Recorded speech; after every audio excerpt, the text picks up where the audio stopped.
ತಿರುಚಿಟ್ರಂಬಲಂ. ಓಂ ಶಿವಾ ತಿರುಚಿಟ್ರಂಬಲಂ. ಗುರುದೇವ, ಈ ಕ್ಷಣ ಮಾತ್ರ ಸತ್ಯ ಅಂತ ಅಂದರೆ ಈ ಕ್ಷಣದಲ್ಲಿ ಜೀವಿಸೋದು ಹೆಂಗೆ?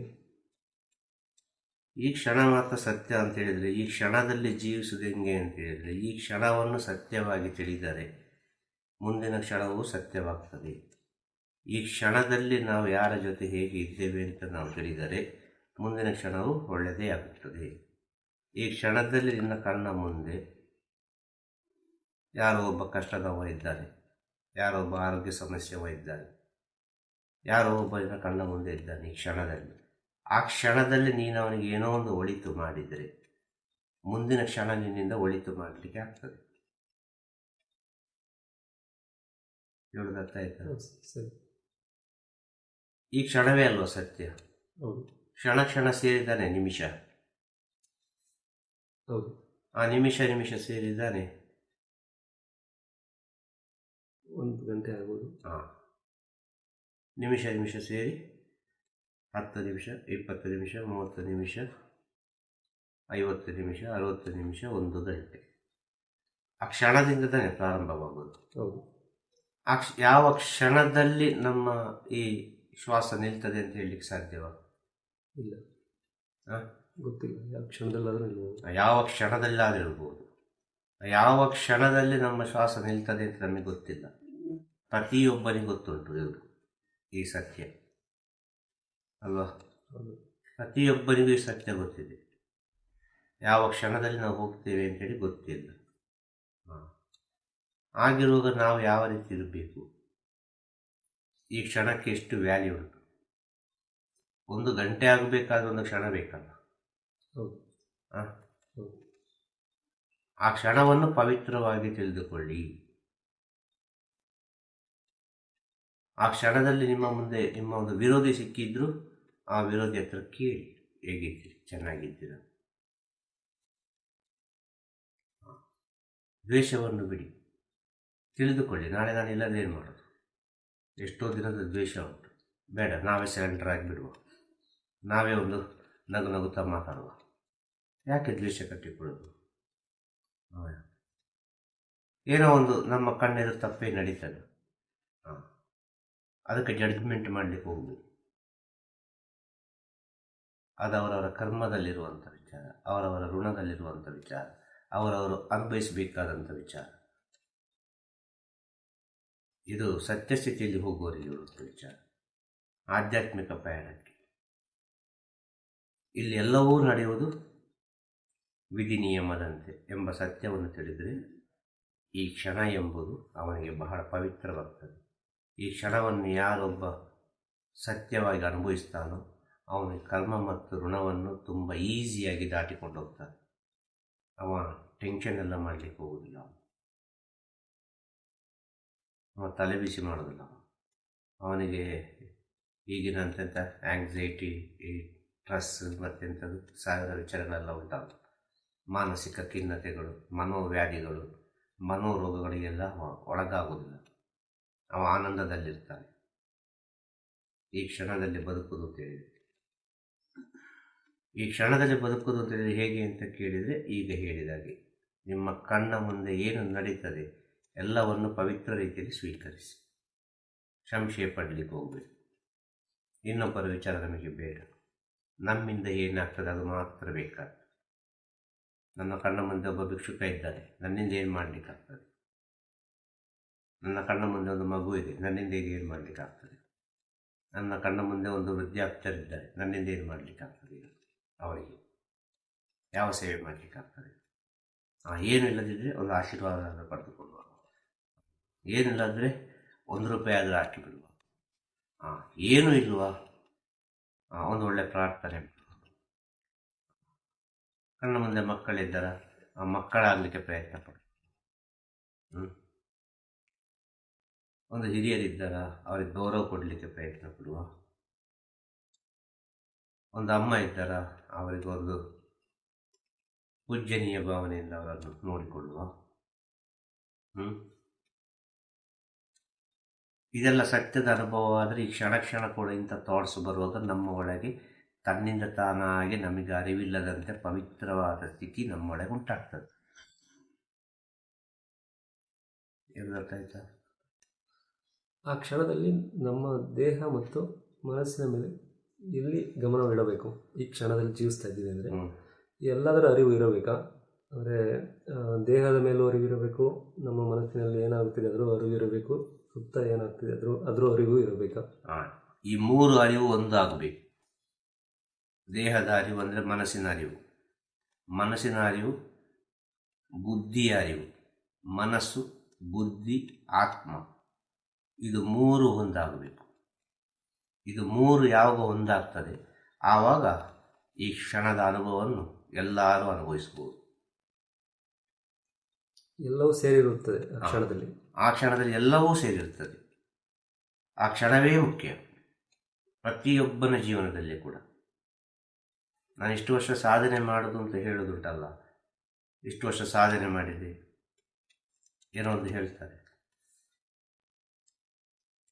ಈ ಒಂದು ವಿಷಯವನ್ನು ನಾನು ಕಂಡುಹಿಡಬೇಕಾದ್ರೆ, ಈ ಪ್ರಪಂಚಕ್ಕೆ ನನಗೆ ಕೊಡಬೇಕಾದ್ರೆ ಇಷ್ಟು ವರ್ಷ ಆಯಿತು ಅಂತೇಳಿ.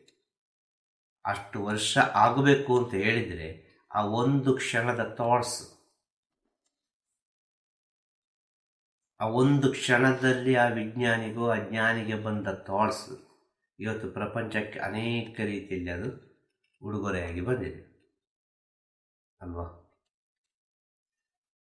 ಈಗ ಗೊತ್ತಾಯ್ತಾ?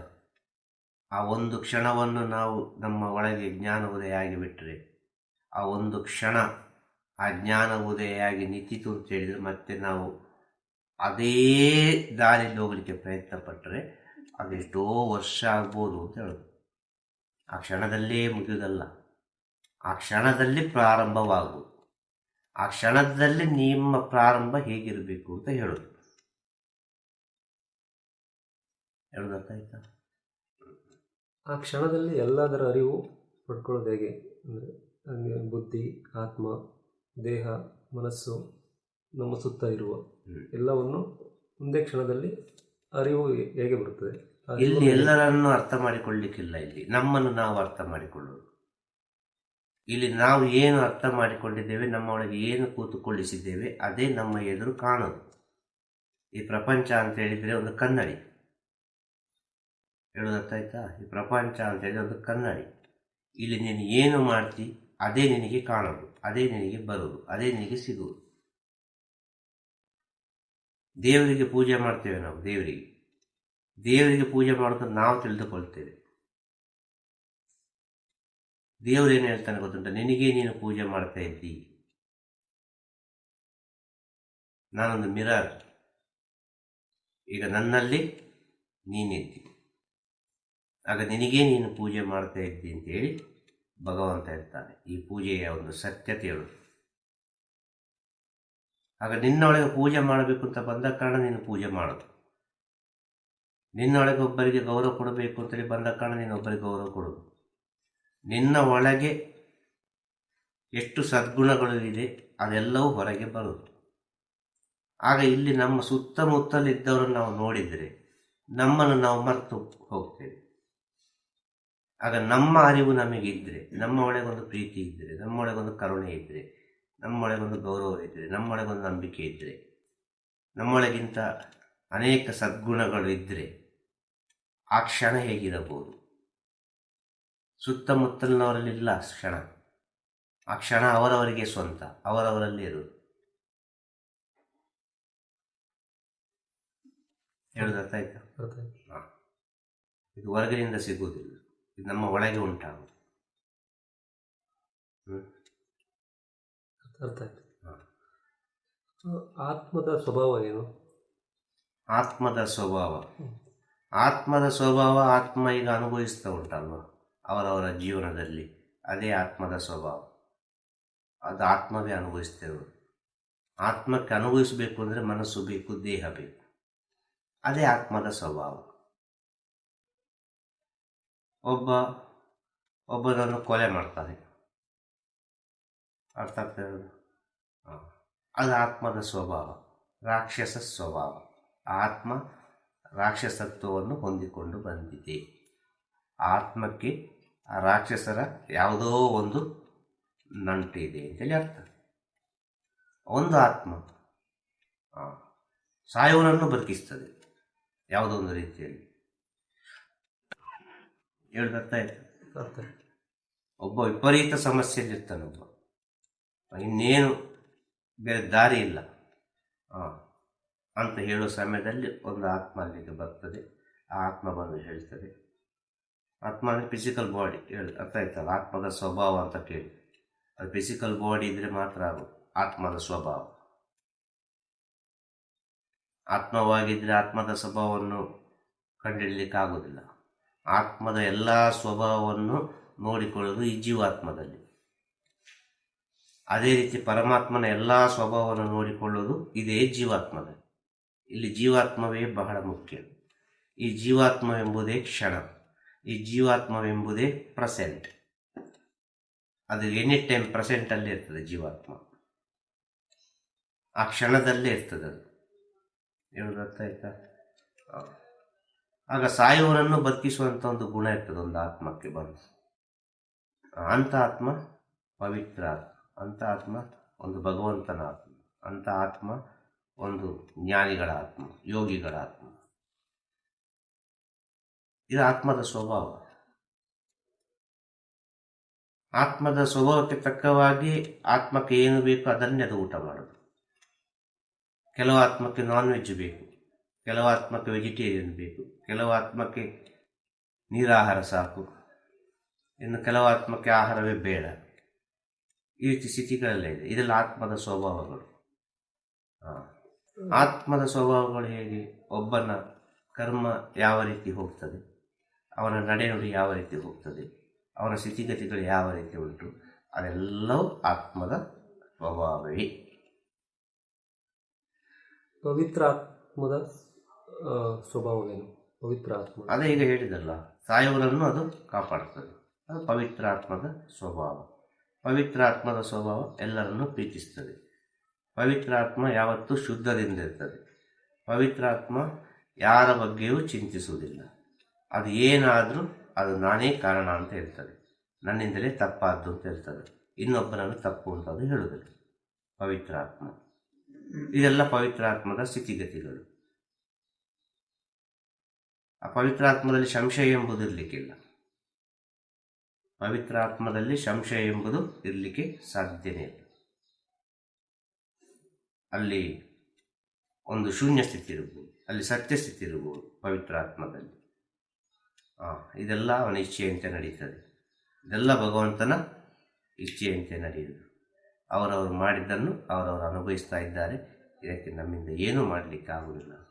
ಇವರಿಗೆ ಒಳ್ಳೆಯ ಜ್ಞಾನ ಸಿಕ್ಕಲಿ, ಇವರಿಗೊಂದು ಒಳ್ಳೆಯ ದಾರಿ ಸಿಕ್ಕಲಿ ಅಂತೇಳಿ ಪವಿತ್ರ ಆತ್ಮ ಒಂದು ಬ್ಲೆಸ್ ಮಾಡ್ತದೆ.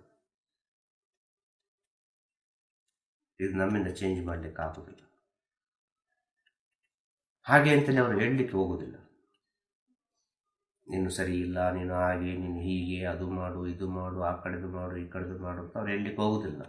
ಪವಿತ್ರ ಆತ್ಮ ಸ್ವಭಾವದವರು ಅವರು ಅಂತರಾತ್ಮದಲ್ಲೇ ಒಳ್ಳೆಯದಾಗಲಿ ಅಂತೇಳಿ ಆಶೀರ್ವಾದ ಮಾಡ್ತಾರೆ.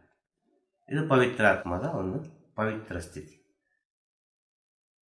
ಅದು ಗೊತ್ತೇ ಆಗೋದಿಲ್ಲ ಅದು ಯಾರು ಅಂತೇಳಿ, ಯಾರು ಬ್ಲೆಸ್ ಮಾಡಿದ್ರು ಅಂತೇಳಿ, ಯಾರು ಆಶೀರ್ವಾದ ಮಾಡಿದ್ರು ಅಂತೇಳಿ, ಯಾವ ಗುರುಗಳು ಆಶೀರ್ವಾದ ಮಾಡಿದ್ರು ನಾವು ಈ ಸ್ಥಿತಿಗೆ ಬರಲಿಕ್ಕೆ, ಯಾರಿಗೂ ಗೊತ್ತಾಗೋದಿಲ್ಲ. ನಾವು ನೆನೆಸ್ತೇವೆ ಒಂದು ಗುರುಗಳ ತೆಗೆದುಕೊಂಡು ಅವರು ಆಶೀರ್ವಾದ ಮಾಡಿದರು ಅಂತ. ಆ ಗುರುಗಳಲ್ಲಿ ಬರಲಿಕ್ಕೆ ಯಾರು ಆಶೀರ್ವಾದ ಮಾಡಿದ್ರು? ಈಗ ಗುರುಗಳಲ್ಲಿ ಬರಲಿಕ್ಕೆ ಒಬ್ಬರು ಆಶೀರ್ವಾದ ಮಾಡಬೇಕಲ್ಲ. ಗುರುಗಳಲ್ಲಿ ಬಂದಾಯಿತು, ಒಂದು ಆಶೀರ್ವಾದ ಸಿಕ್ಕಿತ್ತು. ಹಾಗಾದ್ರೆ ಗುರುಗಳಲ್ಲಿ ಬರಲಿಕ್ಕೆ ಅದಕ್ಕೊಂದು ಪ್ರೇರಣೆ ಇರಬೇಕಲ್ಲ, ಅದರಿಂದ ಒಂದು ಪ್ರೇರಣೆ ಇರಬೇಕಲ್ಲ.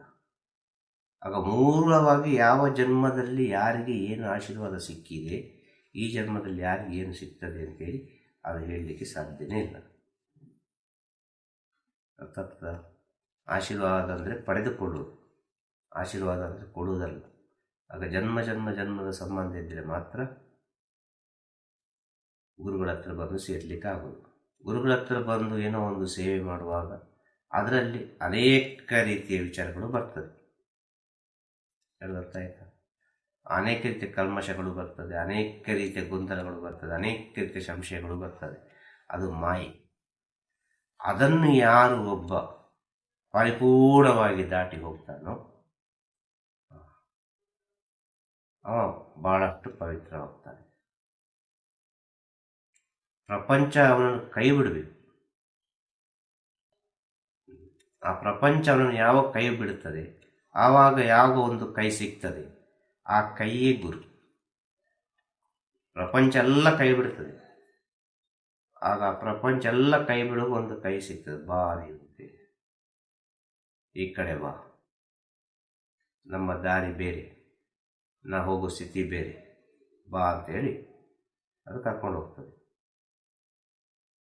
ಆ ಹೋಗುವಾಗ ಪರಿಪೂರ್ಣ ಸರೆಂಡರ್ನೆಸ್ ಆಗಿ ಹೋಗಿಬಿಟ್ರೆ ಪ್ರಪಂಚ ಕೈ ಬಿಟ್ಟಾಯಿತು. ನಾನು ಹೋಗ್ತಾ ಇದ್ದೆ ಗುರುಗಳ ಜೊತೆ. ಹೋಗ್ತಾ ಇರುವ ಸಮಯದಲ್ಲಿ ಪುನಃ ಪ್ರಪಂಚದ ನೆನಪು ಬಂದರೆ ಅಲ್ಲಿ ಗುರು ಕೈ ಬಿಡಬೇಕಾಗ್ತದೆ. ಇಷ್ಟು ದೂರ ಕರ್ಕೊಂಡು ಬಂದದ್ದು ವ್ಯರ್ಥವಾಯಿತು ಅಂತೇಳಿ. ಆಸೆಗಳೆಲ್ಲ ಪೂರೈಸಿದ್ದರೆ ಆಗುವುದು ಆ ಥರ. ಆಸೆಗಳನ್ನು ಪೂರೈಸಬೇಕು. ಆಸೆಗಳೇ ಇರಬಾರದು. ಆಸೆಗಳು ಇರ್ತದೆ, ಆಸೆಗಳು ಇಲ್ಲದೆ ಯಾರಿಂದ ಬದುಕಲಿಕ್ಕೆ ಸಾಧ್ಯ ಇಲ್ಲ. ಆ ಆಸೆಯನ್ನು ಗುರುವಿನ ಮೇಲೆ ಹಾಕು. ನಿನ್ನ ಆಸೆಯನ್ನು ಗುರುವಿನ ಮೇಲೆ ಹಾಕು, ಪ್ರಪಂಚದ ಮೇಲೆ ಹಾಕು. ಪ್ರಪಂಚ ನೋಡಿ ಅಂದ ಚಂದ ಉಂಟು, ಅಲ್ಲಿ ಎಂಥದ್ದು ರಾಜ ವೈಭೋಗ ಉಂಟು, ಅಲ್ಲಿ ಸುಖ ಉಂಟು, ಅಲ್ಲಿ ಸಂಪತ್ತು ಉಂಟು, ಎಲ್ಲ ಉಂಟು ಅಂತೇಳಿ ನಿನ್ನ ಆಸೆ ನಿನ್ನ ಅಲ್ಲಿ ಹಾಕಲಿಕ್ಕೆ ಹೋದರೆ ಅದು ಹೋಯ್ತು. ಆ ಸಮಯದಲ್ಲಿ ಆಸೆಯನ್ನು ಗುರುವಿನ ಮೇಲೆ ಹಾಕು. ಸಕಲವು ಗುರುವಿ. ಪ್ರಪಂಚದ ಎಲ್ಲ ವಿಚಾರವೂ ನನ್ನ ಗುರುವಿನಲ್ಲಿ ಉಂಟು ಅಂತೇಳಿ ಯಾರು ಒಬ್ಬ ಶಿಷ್ಯ ಗುರುವಿನ ಹತ್ರ ಆಗ್ತಾನೋ ಅವ ಪವಿತ್ರವಾಗಿ ಬಿಡ್ತಾನೆ. ಈಗ ಈ ಗುರು ಸೇವೆ ಯಾಕೆ ಮಾಡಬೇಕು,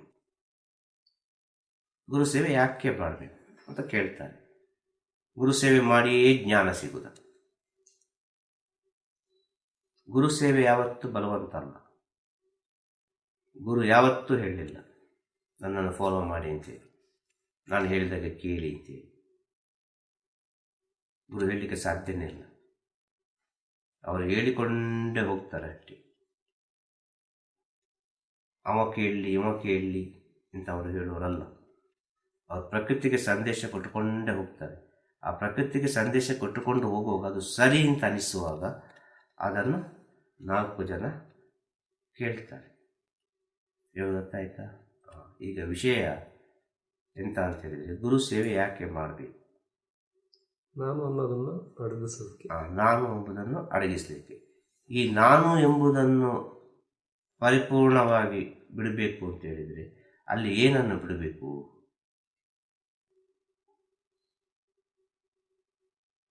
ನಾನು ಎಂಬುದನ್ನು ಪರಿಪೂರ್ಣವಾಗಿ ಬಿಡಬೇಕು ಅಂತ ಹೇಳಿದರೆ ಅಲ್ಲಿ ಮನಸ್ಸನ್ನು ಬಿಡಬೇಕು. ಮನಸ್ಸಿನಲ್ಲಿ ನಾನು ಅನ್ನುವುದು ಇರುವುದು. ಮನಸ್ಸು ಮಾಡೋದು ಇದು ಎಲ್ಲವೂ.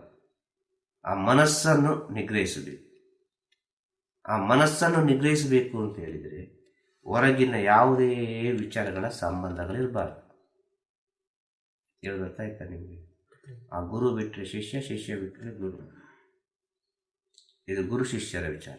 ಮನಸ್ಸು ನಿಗ್ರಹಿಸಬೇಕು ಅಂತ ಹೇಳಿದರೆ ಅವ ಶಿಷ್ಯನಾಗಬೇಕು. ಶಿಷ್ಯ ಅಂದರೆ ಏನರ್ಥ? ಶರಣಾಗತಿ, ಸರೆಂಡರ್ನೆಸ್.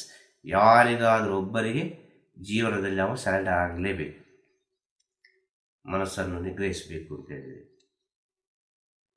ಯಾರಿಗಾದ್ರೂ ಒಬ್ಬರಿಗೆ ಸರೆಂಡರ್ ಆಗಲೇಬೇಕು. ಅದು ಆಟೋಮೆಟಿಕ್ ಆಗ್ತದೆ ಈ ಪ್ರಪಂಚದಲ್ಲಿ. ಅಲ್ಲಿ ನಾನು ಅನ್ನೋದಿರೋದಿಲ್ಲ, ನಾನು ಮಾಡ್ತಾ ಇರೋದಿಲ್ಲ. ಗುರುಗಳ ಮೇಲೆ ಗುರುಗಳ ಮೇಲೆ ಕಂಪ್ಲೀಟ್ ಶರಣಾಗತಿ. ಎಲ್ಲ ನೀನೇ, ನನಗೆ ಗೊತ್ತಿಲ್ಲ, ಇಲ್ಲಿ ಏನಾದರೂ ನೀನೇ ಹೊಣೆ. ನೀನು ಚೆನ್ನಾಗಿರ್ಬೇಕು, ನೀನು ಸಂತೋಷವಾಗಿರ್ಬೇಕು, ನೀನು ಖುಷಿಯಲ್ಲಿರಬೇಕು. ಗುರುವಿಗೆ ನಿನ್ನ ಸಂತೋಷವೇ ನನಗೆ ಆನಂದ. ಅದು ಫೋಕಸ್ ಎಲ್ಲ ಒಂದೇ ಕಡೆ ಇರ್ತದೆ, ಗುರುವಿನ ಹತ್ರವೇ ಇರ್ತದೆ. ಎಷ್ಟೇ ವರ್ಷಗಳು ಹೋದ ಅದೇ ಗುರುವಿನ ಹತ್ರ ಫೋಕಸ್ ಆಗ್ತಾ ಆಗ್ತಾ ಆಗ್ತಾ ಆಗ್ತಾ ಆಗ್ತಾ ಈ ಪ್ರಪಂಚ, ಹೊರಗಿನ ಪ್ರಪಂಚದ ಕನೆಕ್ಟಿವಿಟಿ ಕಟ್ ಆಗ್ತದೆ. ಆಟೋಮೆಟಿಕ್ ಕಟ್ ಆಗ್ತದೆ. ಹೊರಗಿನ ಪ್ರಪಂಚದವರನ್ನು ನೋಡಿದ್ರೆ ನಮಗೆ ಡಿಫ್ರೆನ್ಸ್ ಕಾಣ್ತದೆ. ಗುರುವಿನಲ್ಲಿ ನೀನು ಫೋಕಸ್ ಆದರೆ ಏನಾಗುತ್ತದೆ, ನಿನ್ನೊಳಗೆ ಯಾವ ಅನುಭವ ಆಗ್ತದೆ, ನಿನ್ನ ಸುತ್ತಮುತ್ತ ಇರುವ ಎಲ್ಲ ವಿಚಾರಗಳು ನಿನಗೆ ಬೇರೆ ಅನಿಸ್ತದೆ. ಇದು ಒಂದು ದಿನದಲ್ಲೆಲ್ಲ ಆಗೋದಿಲ್ಲ. ಈ ರೀತಿ ಆಗ್ತಾ ಆಗ್ತಾ ಆಗ್ತಾ ಆಗ್ತಾ ಆಗ್ತಾ ಆಗ್ತಾ ನಾವು ಗುರುವಿನ ಹತ್ರ ಹೋಗಿ ತಲುಪುವಾಗ ನಮ್ಮ ಒಳಗೆ ಜ್ಞಾನೋದಯ ತನ್ನಿಂತಾನಾಗಿ ಆಗ್ತದೆ. ಅಷ್ಟು ಶುದ್ಧವಾಗಬೇಕು. ಇದು ಆಟೋಮೆಟಿಕ್ ಆಗಿ ಮನಸ್ಸು ಹಿಡಿತಕ್ಕೆ ಬರುವುದು. ಗೊತ್ತಾಯ್ತಾ?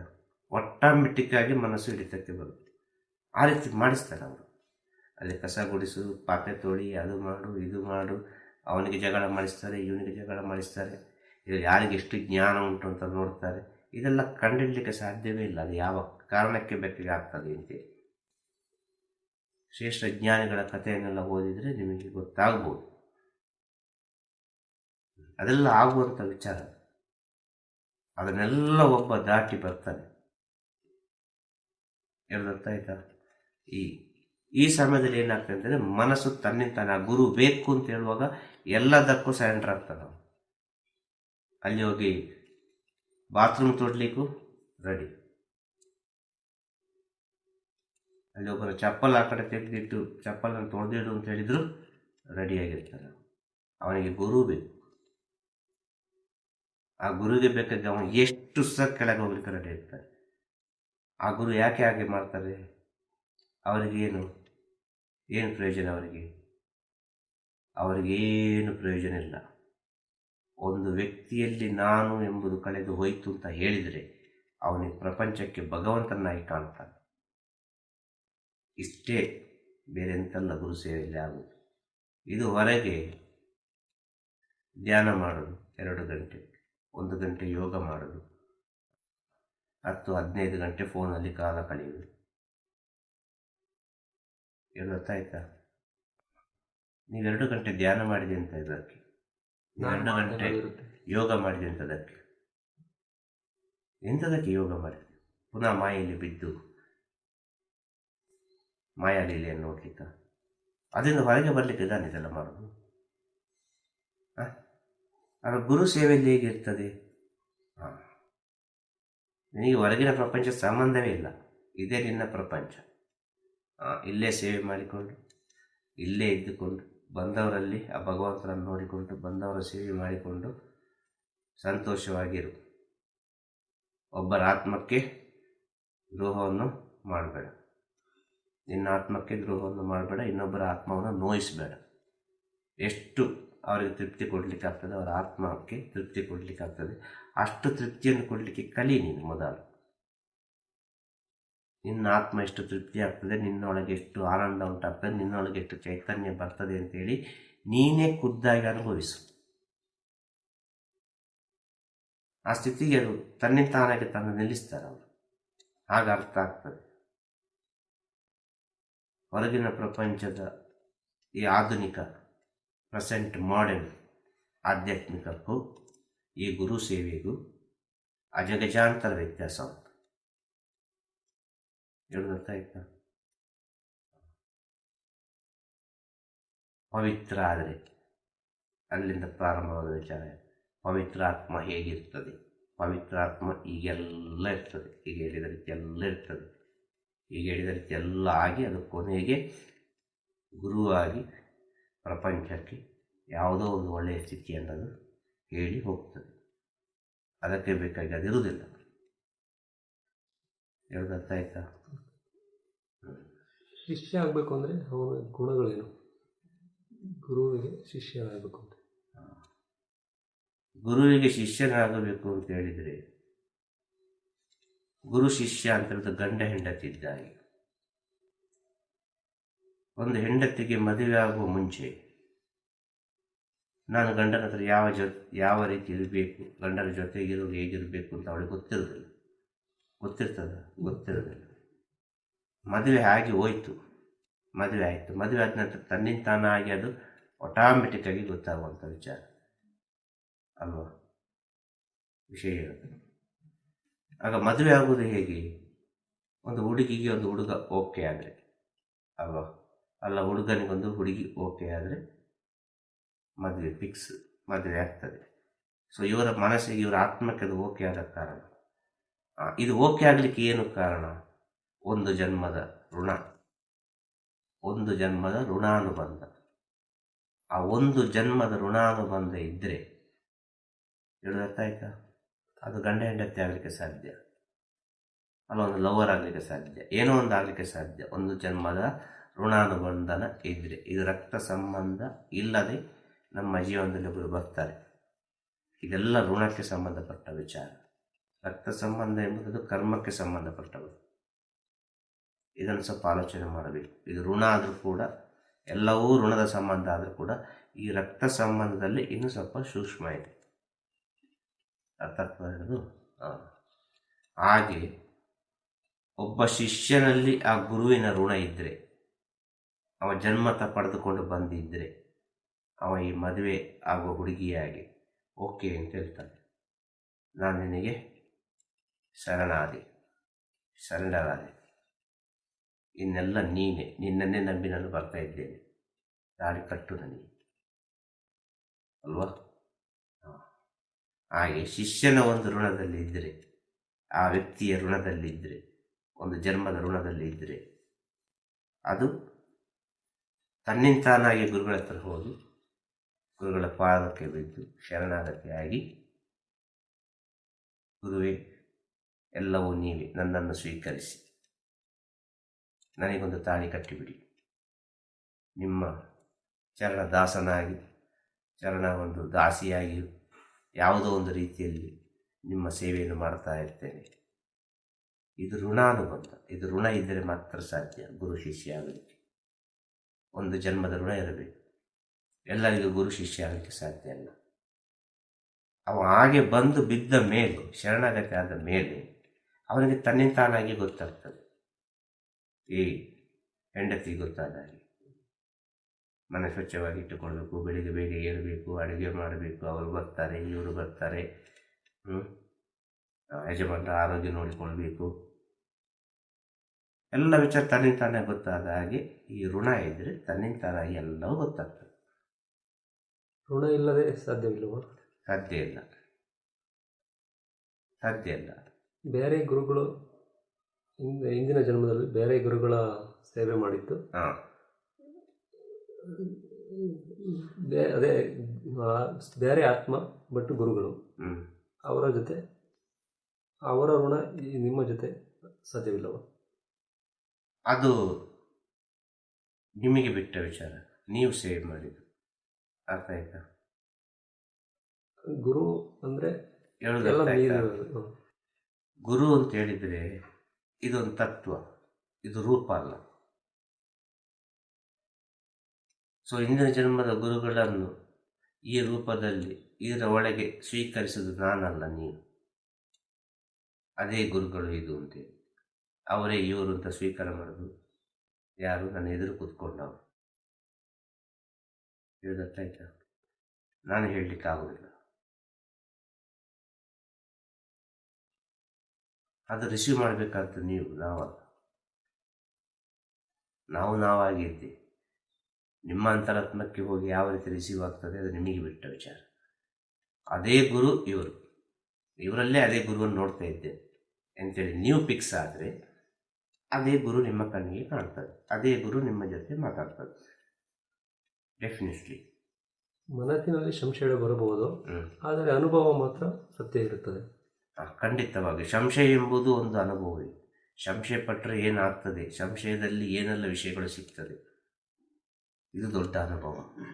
ಈ ಸಂಶಯವನ್ನು ನಾವು ಸರಿಯಾಗಿ ಅರ್ಥ ಮಾಡದ ಕಾರಣ ಇಂಥದ್ದೆಲ್ಲ ಆಯಿತು ಎಂಬುದು ಸತ್ಯದ ಅನುಭವ. ಎರಡು ಅನುಭವ ಆಗ್ತದೆ. ಪ್ರತಿಯೊಂದು ವಿಚಾರದಲ್ಲಿ ಅನುಭವವೇ ಆಗ್ತದೆ. ಅನುಭವವೇ ಮೊದಲ ಗುರು. ನಿಮ್ಮ ಅನುಭವವೇ ನಿಮ್ಮನ್ನು ವಿಶೇಷ ವ್ಯಕ್ತಿಗಳನ್ನಾಗಿ ಸೃಷ್ಟಿ ಮಾಡುತ್ತೆ. ನಿಮ್ಮ ಅನುಭವವೇ ನಿಮ್ಮ ಜೀವನದ ಉನ್ನತ ಸ್ಥಾನ. ಅನುಭವಕ್ಕಿಂತ ದೊಡ್ಡ ಸ್ಥಿತಿ ಈ ಪ್ರಪಂಚದಲ್ಲಿ ಇನ್ನೊಂದಿಲ್ಲ. ಅದು ಒಬ್ಬೊಬ್ಬರ ಅನುಭವ ಒಂದೊಂದು ರೀತಿ. ಕೆಲವರ ಅನುಭವ ಸ್ವಲ್ಪ ಹೋಲಿಕೆ ಆಗ್ತದೆ, ಇನ್ನು ಕೆಲವರ ಅನುಭವ ಹೋಲಿಕೆ ಆಗಲಿಕ್ಕೆ ಸಾಧ್ಯನೇ ಇಲ್ಲ. ನಾವು ಇರುವ ಸ್ಥಿತಿ ಕರೆಕ್ಟ್ ಅಂತ ಹೆಂಗೆ ಗೊತ್ತಾಗುತ್ತೆ? ಧ್ಯಾನದ ಸ್ಥಿತಿ ಹ್ಮ್. ಹೇಗೆ ಗೊತ್ತಾಗುತ್ತೆ ನಮಗೆ? ನಾವು ಶೂನ್ಯ ಸ್ಥಿತಿ, ಹ್ಮ್. ನಾವು ಶೂನ್ಯ ಸ್ಥಿತಿಯಲ್ಲಿ ಇದ್ದೀವಿ, ನಮ್ಮ ಅನುಭವ ಕರೆಕ್ಟ್ ಇದೆ ಅಂತ ಹೇಗೆ ಗೊತ್ತಾಗುತ್ತೆ? ಅದು ನಮ್ಮ ಒಳಗೆ ಆಗುವ ಆನಂದದ ಮೇಲೆ ಇದೆ, ನಮ್ಮ ಒಳಗಾಗುವ ಗೊಂದಲದ ಮೇಲೆ ಇದೆ. ನಾವು ಆನಂದದಲ್ಲಿ, ಸಂತೋಷದಲ್ಲಿ, ಹ್ಯಾಪಿನೆಸ್ಸಲ್ಲಿ ಒಂದು 24 hours ಮತ್ತು ಹಾಗೆ ಕಂಟಿನ್ಯೂ ಅರ್ಥ ಆಯ್ತಲ್ಲ, ನಮ್ಮ ಜೀವನವನ್ನು ನಾವು ಹೀಗೆ ಮುಂದುವರಿಸಿಕೊಂಡು ಹೋಗುವ ದಿನಗಳು, ಎಷ್ಟು ವರ್ಷಗಳು, ಆ ಸಂತೋಷ ನಮ್ಮ ಒಳಗೆ ಇರ್ತದೆ.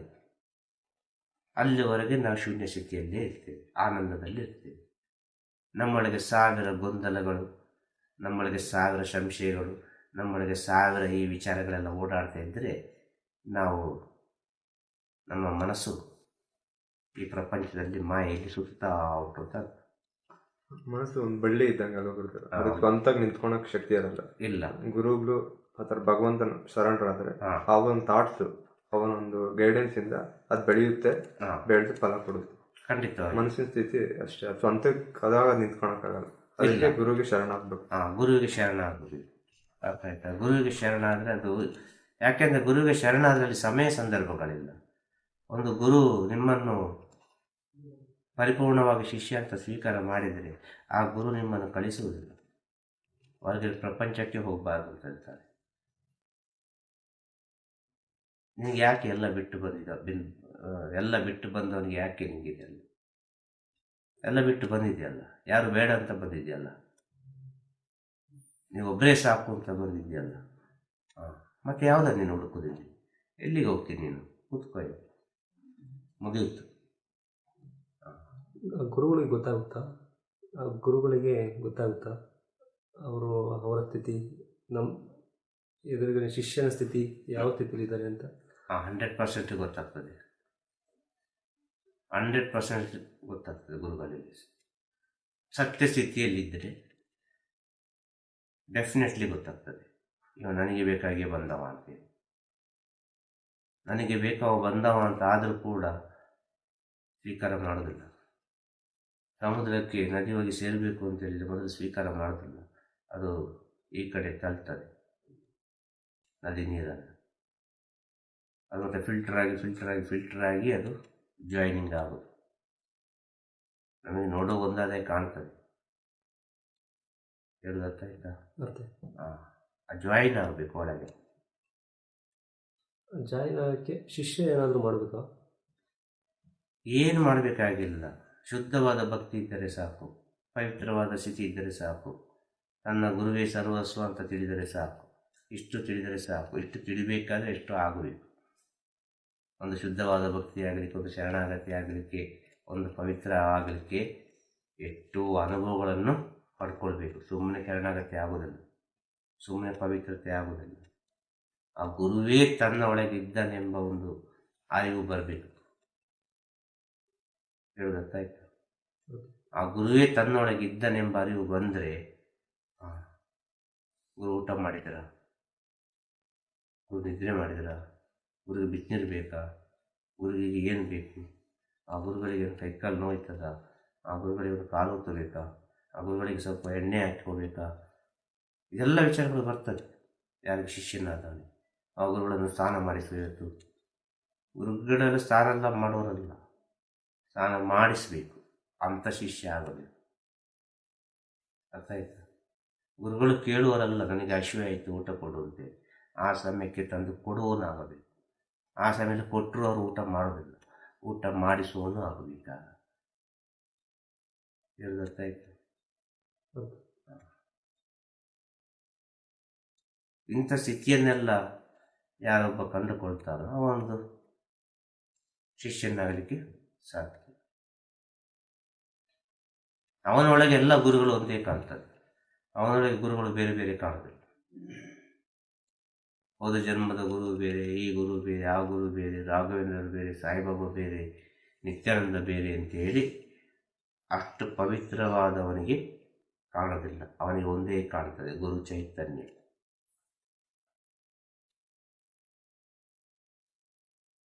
ನನ್ನ ಅಂತರಾತ್ಮದ ಗುರುವೇ ನನಗೆ ಮಾತಾಡ್ತಾ ಇದ್ದಾರೆ, ಅವರೇ ನನಗೆ ಹೇಳ್ತಾ ಇದ್ದಾರೆ ಎಂಬ ಸತ್ಯಸ್ಥಿತಿಯನ್ನು ನಾವು ತಿಳಿತಾರೆ, ಸತ್ಯಸ್ಥಿತಿಯನ್ನು ತಿಳಿತಾರೆ.